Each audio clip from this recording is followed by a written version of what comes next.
نام محمد جاوید بھٹی ہے اور میں لودھرا سے عرض کر رہا ہوں. تو میری بھابھی نے خواب دیکھا ہے کہ میں گوشت بانٹ رہا ہوں.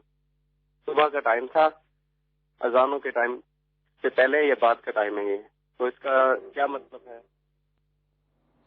جاوید بھائی, آپ گوشت بانٹ رہے ہیں, صبح کا ٹائم اذانوں سے پہلے یا بعد کا ٹائم تھا, تو اگر کوئی شخص خواب میں دیکھے کہ وہ لوگوں کو گوشت تقسیم کر رہا ہے تو اس کی تعبیر یہ ہے کہ اس کے مال کی تقسیم کی جائے گی.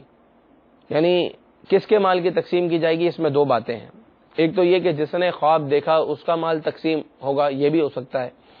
اور ایک اور بات یہ ہے کہ آپ کے علاقے میں کوئی بڑا آدمی, کوئی بڑا شخص ہو, کوئی مقرر نہیں, کوئی بھی بڑا شخص ہو, اس کا انتقال ہو, اس کی موت واقع ہو اور مرنے کے بعد اس کے مال کی تقسیم کی جائے.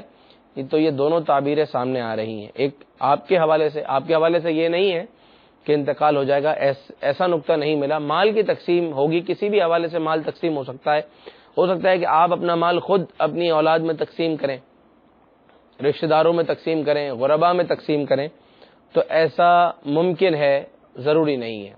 اسی طرح آپ کے علاقے میں کسی شخص کا انتقال ہو اور اس کے مال کی تقسیم ہو, یہ بھی ہو سکتا ہے. تو گوشت کی تقسیم مال کی تقسیم پر دلالت کرتی ہے. آپ یہ دعا کریں کہ یا اللہ عز و جل, اگر اس خواب کی اچھائی ہے تو اس اچھائی کو میرے لیے کر دے, اور اگر اس خواب میں برائی ہے تو اس برائی کو مجھ سے دور فرما دے. یہ نسخہ صرف آپ کے لیے نہیں بلکہ تمام مدنی چینل کے ناظرین, کوئی بھی ایسا خواب دیکھیں کہ جس پر آپ سیٹسفائی نہ ہو رہے ہوں, سمجھ میں نہ آ رہا ہو کہ یہ اچھا خواب ہے یا برا خواب ہے, اکثر ایسا ہوتا ہوگا, تو آپ یہ دعا کریں کہ یا اللہ عز و جل اس خواب کی اچھائیاں بھلائیاں میرے لیے کر دے اور اس خواب کی برائیاں مجھ سے دور فرما. انشاءاللہ عز و جل اس دعا کی برکت سے بھلائیاں اور اچھائیاں مل جائیں گی اور برائیاں دور ہوں گی.